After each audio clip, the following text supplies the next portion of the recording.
This is the testimony of a man who lived near the cell of Saint Phorphyrios for many years, yet never made the effort to visit him, not even out of curiosity. Only when he was diagnosed with an aggressive cancer did he run to the saint. The little hut of Saint Phorphyrios in Milesi, Greece, was just 10 minutes from my house. Years went by, and although we often gave directions to many pilgrims, we ourselves, despite being so close, had never gone. We didn't feel the need to visit a holy man until that moment came. It was October 1990 when I was diagnosed with metastatic aggressive colon cancer. That diagnosis changed my life. Emergency surgery was followed by the harsh phase of chemotherapy. With each session, I felt my life slipping away and my body aging. There was no sign of improvement. My cancer markers were rising. Soon, every hope faded. That's when a friend walked into my shop. When he saw my despair and I explained what was happening, he urged us to go to Saint Phorphyrios. "You still have time," he said, "but he's leaving soon for Mount Athos." So for the first time, we decided to go to his cell, despite it being so close. The door was open. We knocked 3 times. We waited, but no one came. Saddened, we left. When we spoke again to our friend, he convinced us not to give up and to go back. So we did. We went again and waited.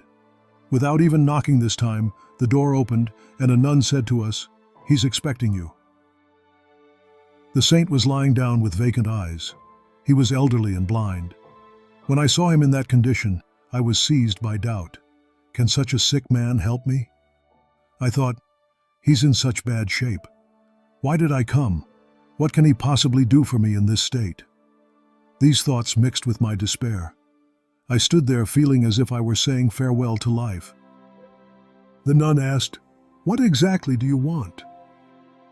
I couldn't speak. How could I ask for healing when he himself was at death's door? "All I want is his blessing," I finally whispered. Then something happened. The elder whispered something to the nun, and she told us not to worry. "You will become completely well," she added. I thought, what is she saying? Are all these monks in on the same story, just trying to comfort people? That's when Saint Phorphyrios sat up on his little bed, looked directly at me with wide open eyes, and smiled. He whispered something I couldn't hear, and then lay back down. A chill ran through my body. Everyone said he was blind, yet his eyes saw me. How is it possible for a blind man to look you straight in the eyes? How could he know my condition without hearing a single word? My wife was standing right by the door, praying with all her soul. Exactly at that moment, she felt an unexplainable sense of relief as she told me afterward. 2 rounds of chemotherapy remained, but the new test showed nothing. The cancer was gone. The scans were clear. The oncologist couldn't believe his eyes. "Impossible," he said. "It's as if you never had cancer." "What did you do? What did you eat?" he asked. It was in that moment of awe, in the saint's humble cell, that the miracle had occurred. "I lit a candle, and an elder blessed him," my wife replied, barely holding back tears. "In the end, that's the first thing we should be doing," the stunned doctor responded. Let us ask ourselves, why do we always wait until the very last moment to light a candle? This miracle changed us. We began a new life. We wanted to know Christ more deeply. Through pain, we learned faith.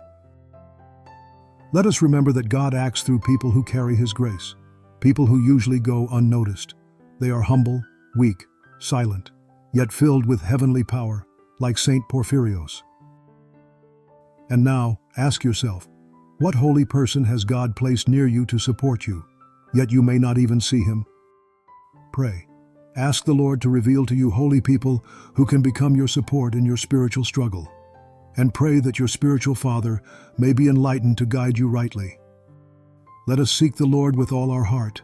Let us light the candle before the battle begins, not when everything has already collapsed.